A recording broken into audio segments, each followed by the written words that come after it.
é que nos últimos dias os homens serão ingratos. Se você quiser confirmar isso, olha lá para 2 Timóteo capítulo 3.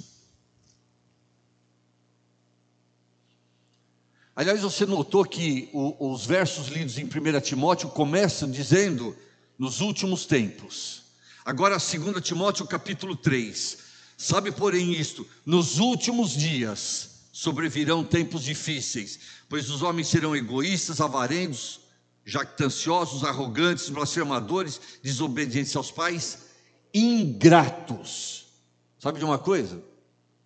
Essa é uma qualidade má, péssima, dos dias em que nós vivemos: ingratidão. Já recebeu ingratidão de alguém?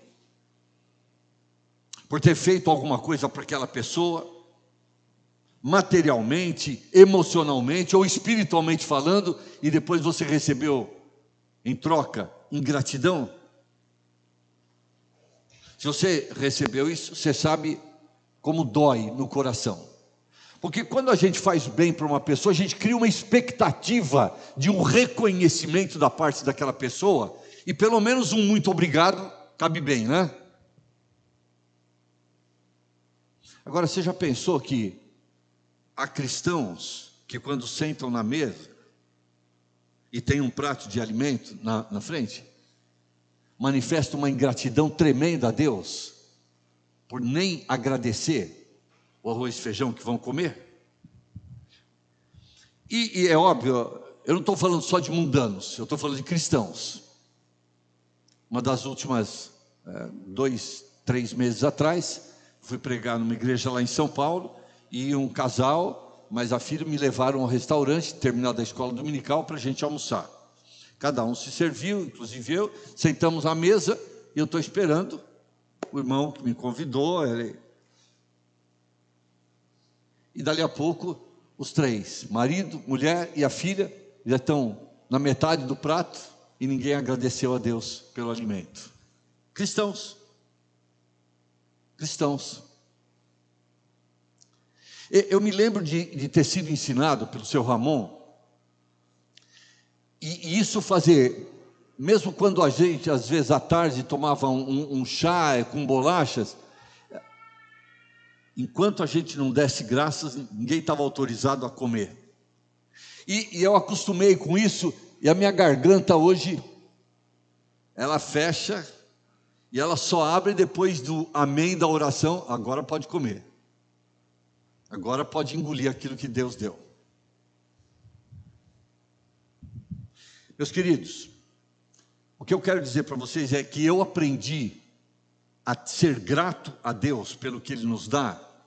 Por enquanto nós estamos falando de alimento, com um pai temente a Deus, que não deixou uma refeição em todos os quase 64 anos que eu tive de convivência com Ele.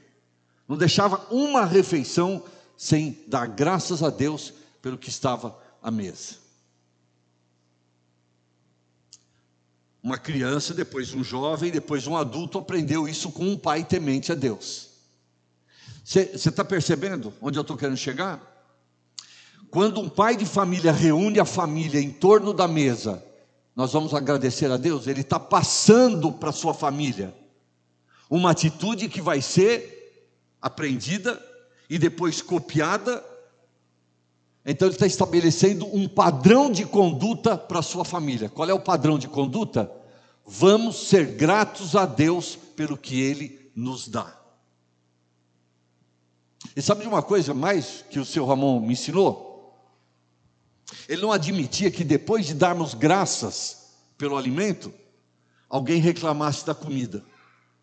Ah, está com pouco sal, está com muito sal, ah, está muito quente, está muito... Não. Você não acabou de agradecer a Deus? Então agora engole sem reclamar.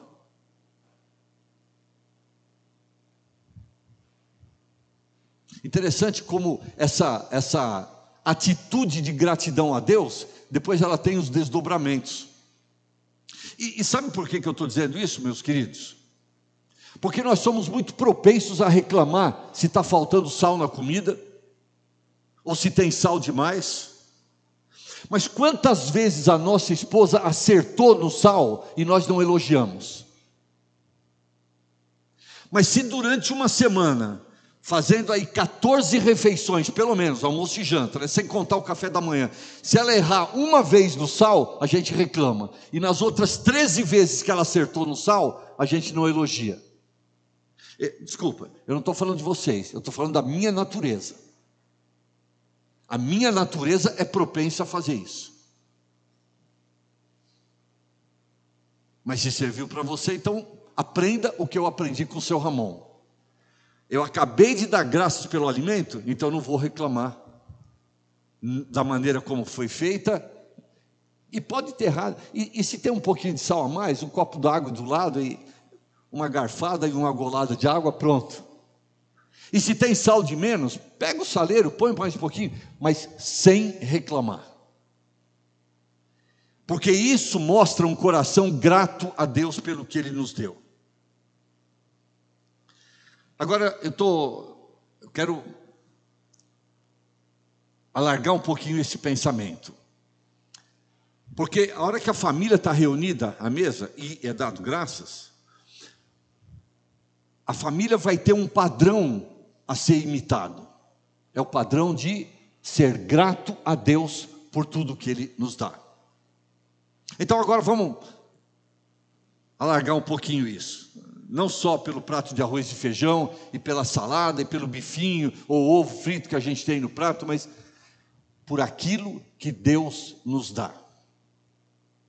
Você comprou uma casa, você reuniu a família para agradecer a Deus por aquilo, e nas suas orações posteriores, você lembra dessa bênção de Deus constantemente? E sabe de uma coisa? Quando você faz isso, você não precisa dizer para os filhos, o papai quer que vocês sejam gratos. Mas você está colocando um exemplo diante deles, um padrão de gratidão a Deus pelo que Ele nos dá. Você comprou um carro, você comprou uma moto, você estava desempregado, arrumou um serviço. Você passou isso para a sua família? E não precisa ser de uma forma muito formal, né? Mas acabou de chegar da entrevista e segunda-feira você vai começar no serviço, reúne a família, vem cá, quero repartir com vocês essa alegria e a bênção que Deus está nos dando, vamos ser gratos a Ele.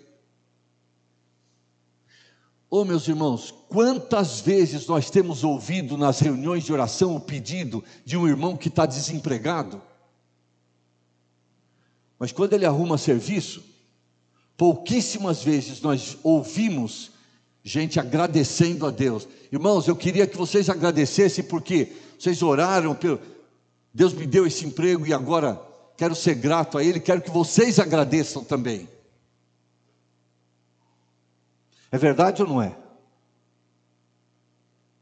Nós temos ouvido nas nossas reuniões de oração muito mais pedidos do que agradecimentos. Mas Deus nos tem dado tantas coisas e tantas bênçãos, mas nós estamos naquela maré da nossa sociedade, e conforme 2 Timóteo capítulo 3 diz, nos últimos tempos os homens serão ingratos, e nós estamos indo nessa maré de ingratidão.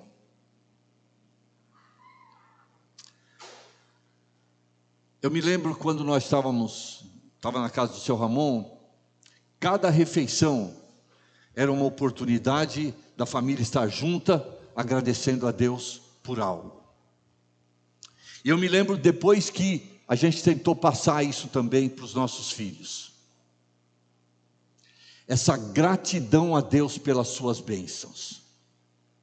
Recentemente, os dois filhos, cada um deles comprou uma casa, Deus lhe deu essas bênçãos, agradeceram a Deus por isso?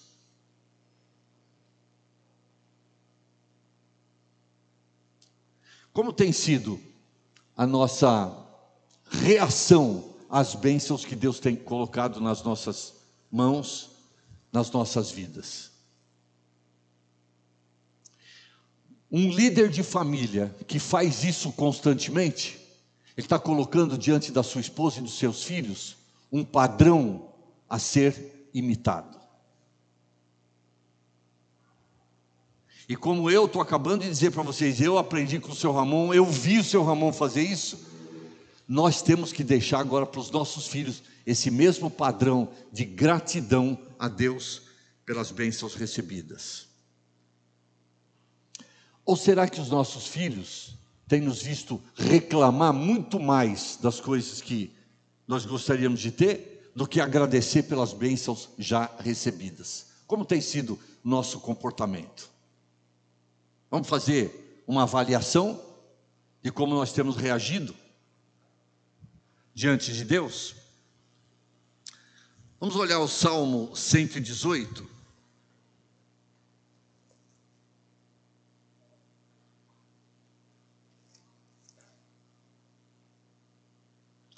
Salmo 118, verso 1, diz: rendei graças ao Senhor, porque Ele é bom, porque a sua misericórdia dura para sempre.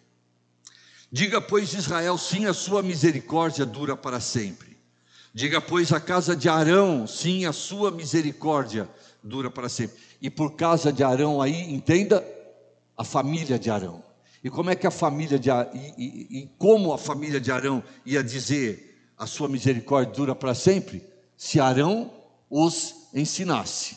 Se o chefe de família estabelecesse esse padrão e deixasse esse padrão. Digam, pois, os que temem ao Senhor, sim, a sua misericórdia dura para sempre. Pulem para o verso 14. O Senhor é a minha força e o meu cântico, porque Ele me salvou.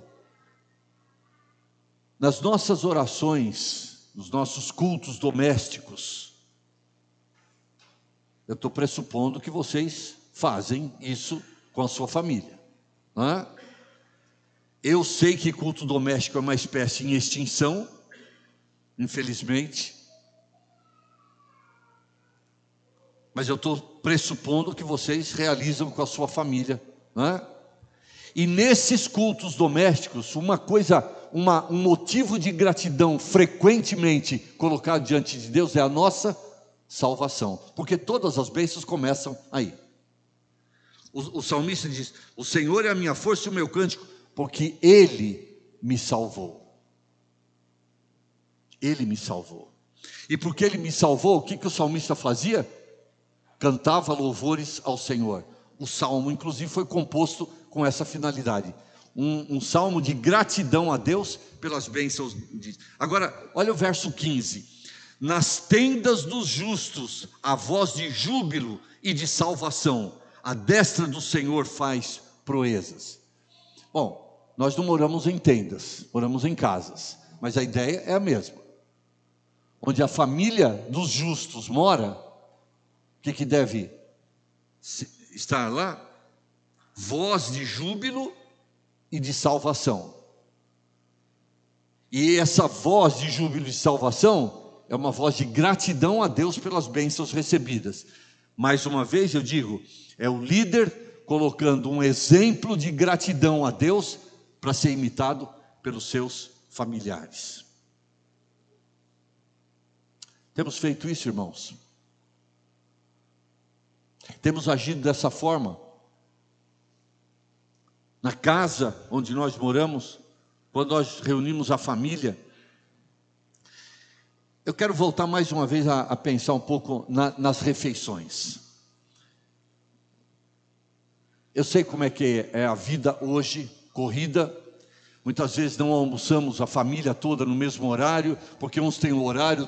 Sim, eu não sou ET, eu não sou extraterrestre, eu sei exatamente como é a nossa vida corrida, com horários diversos e muitas vezes nós nos encontramos. Mas sabe de uma coisa? O líder tem que criar um espaço no seu dia para reunir a família e colocar diante da sua família um padrão, uma referência de gratidão a Deus por bênçãos recebidas. Porque se nós não fizermos isso, a sociedade em que nós vivemos vai colocar diante dos nossos filhos um padrão. Qual é o padrão da sociedade? 2 Timóteo capítulo 3, nos últimos dias os homens serão ingratos. E os nossos filhos estão aprendendo com o seu coleguinha de trabalho, com o seu coleguinha de escola, com os nossos vizinhos, eles estão aprendendo a ser ingratos. Agora nós temos que colocar um padrão diferente do que a comunidade em que nós vivemos, a sociedade em que nós vivemos, estabelece um padrão de gratidão a Deus. Faz parte do trabalho de um líder deixar perante os seus liderados um padrão de gratidão a Deus para ser imitado, ok? Uma outra área que eu gostaria de falar também nessa noite. Vamos para 2 Tessalonicenses capítulo 2.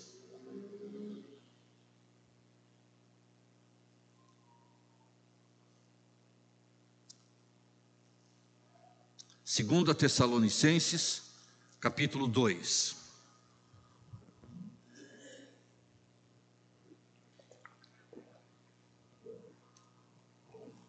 Perdão, capítulo 3, verso 6. Nós vos ordenamos, irmãos, em nome do Senhor Jesus Cristo, que vos aparteis de todo irmão que ande desordenadamente e não segundo a tradição que de nós recebestes. Pois vós mesmos estáis cientes do modo por que vos convém imitar-nos, visto que nunca nos portamos desordenadamente entre vós. Nem jamais comemos pão à custa de outrem. Pelo contrário, em labor e fadiga, de noite e de dia, trabalhamos a fim de não sermos pesados a nenhum de vós.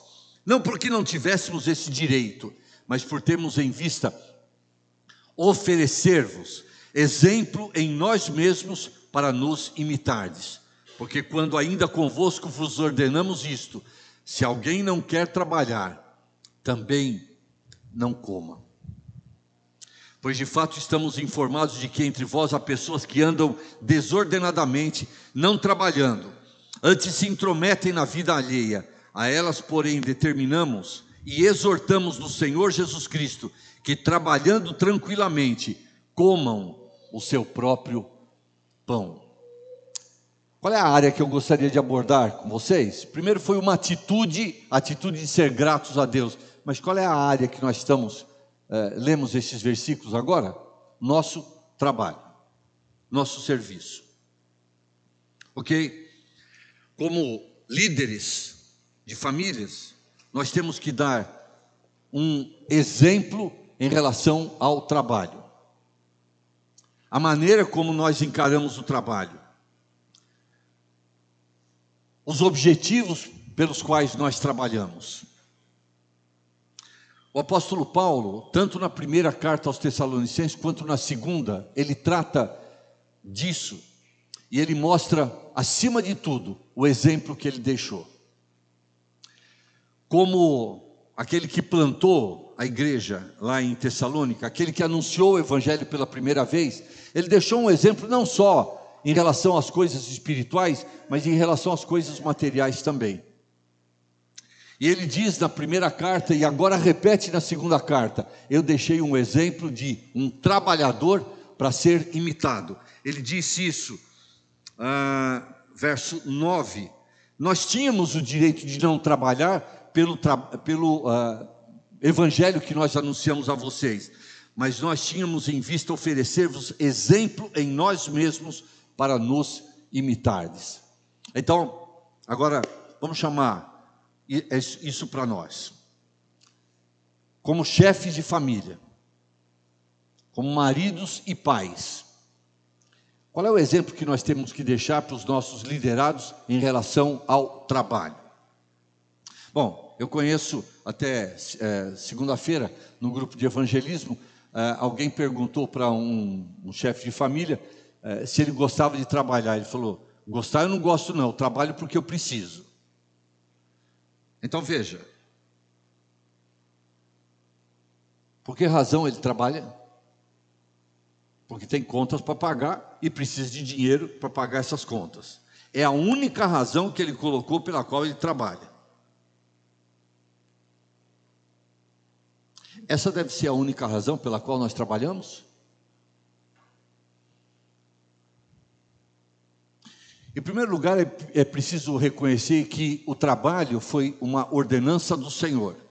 E mesmo antes do pecado entrar, Deus colocou o homem lá no jardim do Éden e disse: você vai tomar conta do jardim do Éden. Mamão com açúcar, né? Não tinha mato para tirar. Já estava tudo plantado, né? Tinha uma camada de água na atmosfera que produzia uma atmosfera propícia a uma produção agrícola tremenda. Então, não ia enfrentar seca e nem excesso de chuva. O que era tomar? Outra coisa. Quantas pessoas tinham no mundo lá para que Deus dissesse: você vai tomar conta? Só tinha ele e a esposa. Tomar conta do jardim do Éden era mamão com açúcar, né? Tranquilo, né? Bem, essa era a ideia de Deus realmente para o trabalho. Uma ocupação digna do homem, para o homem. Depois do pecado a coisa mudou, porque Deus falou: agora no suor do teu rosto comerás o teu pão. E a gente tem que experimentar isso. E mesmo quem trabalha home office no ar-condicionado tem que dar duro, porque senão não tem o suficiente para sustentar a sua família. Deus ordenou o trabalho. E sabe de uma coisa? Se Ele ordenou o trabalho não é para ser encarado como tem que pagar as contas, então. Não. Não é para ser encarado dessa forma. Porque a Bíblia nos ensina que quer comamos, quer bebamos ou façamos qualquer outra coisa, isso tem que ser feito para a glória de Deus. Então, eu tenho que encarar o meu trabalho como uma oportunidade de glorificar a Deus no meu escritório, na escola, onde quer que eu trabalhe. Ali vai ser o meu púlpito. Ali vai ser a oportunidade que eu tenho para que Deus seja glorificado através do meu comportamento, através da minha eficiência, através do meu comportamento. É o meu testemunho que está em jogo ali. E eu vou fazer bem feito, para que as pessoas possam dizer: ele é um filho de Deus, ele faz o trabalho dele bem feito, com gosto, e Deus está sendo glorificado. Ok. É óbvio que o reconhecimento também vai ser profissional, e isso vai me render depois dividendos, né? Lucros, uma recomendação, uma promoção, um aumento salarial, enfim, alguma coisa vai render. Mas acima de tudo, o nosso trabalho deve ser para a honra e glória do nosso Deus. Às vezes a gente costuma não pensar nisso quando a gente tem que sair de casa às 4h30, 5 horas da manhã, está aquele friozinho, né? E tem que sair de uma cama quente, aconchegante, e às vezes a gente sai meio bufando de casa, dizendo: hoje era um dia que eu não queria trabalhar, e coisa. E sabe de uma coisa? Tem gente ouvindo. E tem gente assumindo e recebendo um padrão de conduta para ser imitado. E mais uma vez eu quero dizer da nossa responsabilidade como líderes de lar, de uma família, de colocar diante dos nossos liderados um modelo digno de ser imitado. Qual é a nossa atitude para com o nosso trabalho? Então, quando o pai chega em casa, e mesmo cansado, ele está disposto a contar alguma coisa para o filho que ele fez, compartilhar alguma experiência lá, ele está mostrando que o seu trabalho é interessante. E quando ele fala de uma oportunidade que ele teve para testemunhar da sua fé no Senhor, lá no trabalho, ele está colocando diante do filho a necessidade, um padrão a ser imitado, a necessidade de glorificar a Deus através do meu trabalho.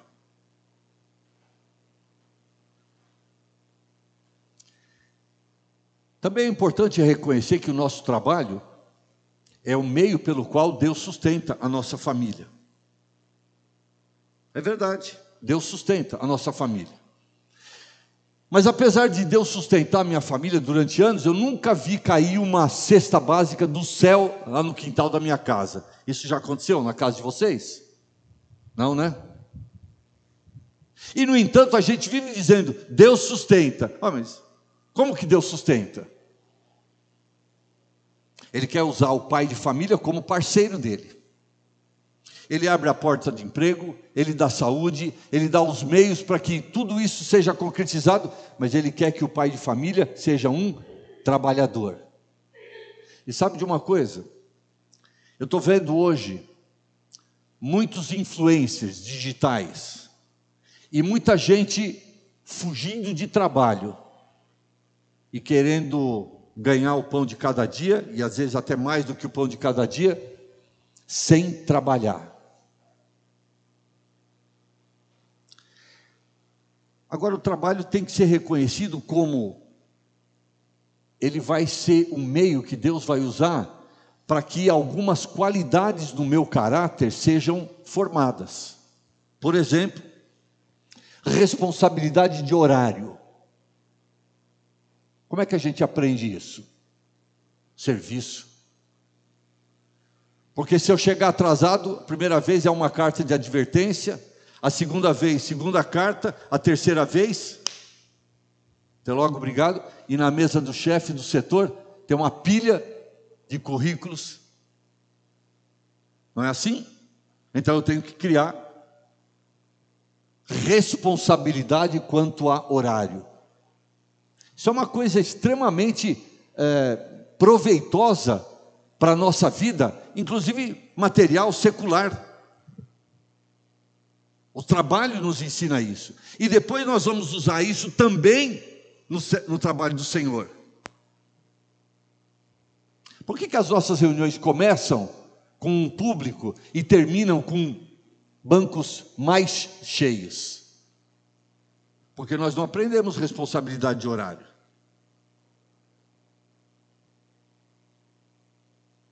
Ou então, nós temos uma dupla referência, né? Responsabilidade no horário, porque senão eu perco o emprego. Mas aqui para Deus, Deus não vai me fazer perder o emprego, então se eu chegar atrasado, está tudo certo. Quer ver uma outra qualidade que o trabalho desenvolve em nós, e por isso ele é uma coisa digna? Quando o meu chefe me dá uma responsabilidade, uma tarefa a fazer, depois da tarefa feita eu vou ter que prestar contas a ele. E isso é uma coisa extremamente benéfica para nós. Aliás, até para missionários isso é uma coisa extremamente benéfica. E a igreja que recomenda um missionário, ela deveria de tempos em tempos requerer um relatório dele. O que você está fazendo? Quais são as atividades que você está desenvolvendo? Tem alguma dificuldade? Teve algum resultado? Compartilha com a gente. Isso é extremamente benéfico. A prestação de contas do que eu fiz ou do que eu não fiz para alguém, isso é extremamente benéfico. Faz com que eu não pense assim, quando eu fizer está tudo bem, quando eu der para fazer está tudo certo, quando não der para fazer, não, eu vou ter que prestar contas. E sabe por quê isso é extremamente benéfico? Porque como trabalhadores na obra do Senhor, um dia nós vamos ter que prestar contas ao Senhor do que nós fizemos ou do que nós não fizemos. E de acordo com o que nós fizemos ou não fizemos, vamos receber ou não o galardão do Senhor. Então é bom a gente ir treinando isso agora. Missionários deveriam fazer isso. E jovens, quando entram no primeiro emprego, eles vão aprender isso. Vai ser dada uma tarefa e depois vai ser cobrada a realização, o cumprimento daquela tarefa ou não. Sabe quem nos ensinou isso? A dar uma satisfação da sua tarefa concluída? Vocês se lembram lá na cruz, quando o Senhor Jesus Cristo disse, está consumado? O que ele estava dizendo ao Pai? Pai, o Senhor me deu uma tarefa para ser cumprida aqui. A tarefa não foi ensinar a palavra de Deus, ele aproveitou para fazer isso. A tarefa não foi para curar pessoas, ele aproveitou para fazer isso. A tarefa que o Pai lhe deu foi morrer na cruz, como prova maior do seu amor para com pessoas. E quando essa tarefa estava cumprida, ele deu um relatório ao Pai dizendo: missão cumprida. Missão cumprida. Agora, ele era Deus. E ele podia até se dar o direito de não dizer se a missão tinha sido cumprida ou não. Mas ele fez isso. E mais uma vez eu coloco diante de nós esse padrão a ser imitado. Quando nós entramos num serviço, nós vamos encarar aquele serviço como uma oportunidade para desenvolver certas qualidades em nós que vão ser extremamente benéficas, tanto para a minha vida material, quanto para a minha vida cristã também.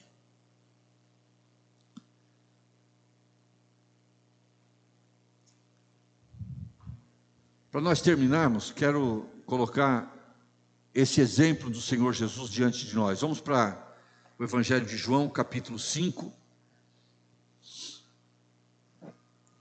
Evangelho de João, capítulo 5.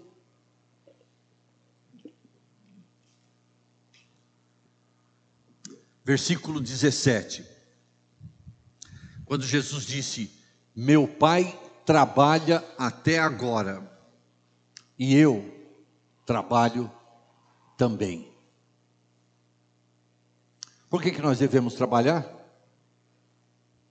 Lembra que em Efésios capítulo 5, Paulo colocou um padrão a ser imitado por nós maridos?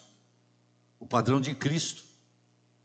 Então o próprio Cristo está dizendo aqui: eu trabalho, meu Pai trabalha até agora e eu trabalho também. Talvez algumas considerações devessem ser feitas aqui.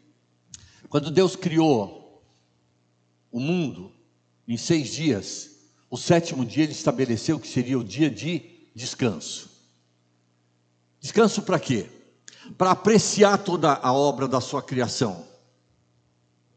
O controle de qualidade mais exigente, depois que criou cada coisa, viu bom, bom, bom, e ao criar o homem e a mulher, muito bom. E agora ele tira um dia para apreciar toda a obra da sua criação. Mas aí entrou o pecado no mundo. E o que o pecado fez com o descanso de Deus? Acabou o descanso de Deus. E por causa do pecado, o Senhor Jesus está dizendo: meu Pai teve que parar o descanso e trabalhar até agora, e eu estou trabalhando também. Então ele está colocando um padrão a ser imitado por nós aqui. Por que é que nós trabalhamos?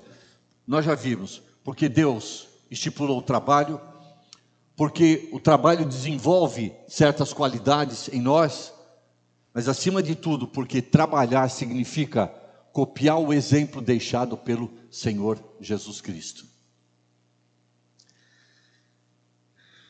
Me permite só, já passou o tempo, mas só mais uma coisa que gostaria de dizer. Nós estamos vendo casais hoje casarem, ou planejarem o casamento, e planejarem antes mesmo do casamento a divisão das responsabilidades de suprimento das necessidades da família. Ele diz: eu vou pagar isso, você vai pagar isso para ela, eu vou comprar isso, você vai comprar isso, eu vou... Mas não é isso que a Bíblia estabelece. Essa divisão de responsabilidades. Porque é através do trabalho do homem que as necessidades da família devem ser supridas. É verdade que a Bíblia não proíbe a mulher de trabalhar fora, ok? Mas também é verdade que a Bíblia não coloca sobre a mulher a responsabilidade de sustento da família. A Bíblia coloca a responsabilidade do provedor da família sobre os ombros do homem. E sabe, nós vamos encarar isso como eu cumprindo a minha responsabilidade, colocada por Deus sobre os meus ombros, e me dando uma oportunidade de honrar e glorificar o nome dEle. O Senhor Jesus deixa o exemplo para ser imitado, e gostaria que a gente pensasse seriamente nisso daí. Nós estamos vendo homens hoje, especialmente a geração mais nova, o braço meio curto, escolhendo trabalho, fugindo de trabalho, não arcando com a responsabilidade do sustento da sua família, querendo dividir essa responsabilidade com a mulher. Irmãos, isso não é o papel da mulher, isso é o papel do homem. A mulher pode ser uma auxiliadora, ok? E se ela tem tempo e disposição e saúde para, além do trabalho do lar, dentro do lar, fazer alguma coisa para ajudar no sustento, ok? A Bíblia não proíbe, mas não é responsabilidade dela. E quando essa responsabilidade é colocada sobre os ombros da mulher, ela não tem estrutura emocional, na maioria das vezes, para suportar essa carga. E isso vai somatizar no seu corpo com doenças que vão aparecer. Eu estou me referindo especificamente quando o casal reparte as responsabilidades e as contas da casa. Ele paga isso, ela paga isso. Essa responsabilidade é pesada demais para ser colocada nos ombros de uma mulher. E quando a mulher é submetida a essa pressão e essa responsabilidade, isso vai provocar doenças no seu corpo. Algumas doenças de origem emocional, mas que depois podem somatizar e virar doenças de ordem física também. Simplesmente porque elas não são preparadas e não foram criadas por Deus para serem submetidas a essa responsabilidade. Então, uma atitude e uma área da nossa vida nós focalizamos hoje. Vamos tomar a atitude de sermos gratos a Deus por aquilo que Deus tem dado a nós. E vamos colocar esse padrão de gratidão diante da nossa família. Tiago diz, inclusive, tem motivo de alegria quando vocês passarem por provações. E é motivo até de agradecermos a Deus. E se vocês já passaram por isso, vocês sabem que nós aprendemos muito mais nas circunstâncias desagradáveis do que nas agradáveis. Então são motivos também de agradecermos a Deus. E a segunda área da nossa vida, a área de trabalho. Vamos encarar isso como Deus nos dando oportunidades de honrar, de glorificar o nome dEle, de sustentar através disso a nossa família. É provisão de Senhor ensinou os meus filhos a adotarem esse padrão de conduta em relação ao trabalho. Que Deus abençoe a sua palavra e que nos faça refletir como tem sido o nosso comportamento em relação à nossa gratidão a Deus ou ingratidão e em relação ao trabalho que Ele tem nos dado para exercer, como é que nós temos tratado essas oportunidades que Deus tem colocado diante de nós.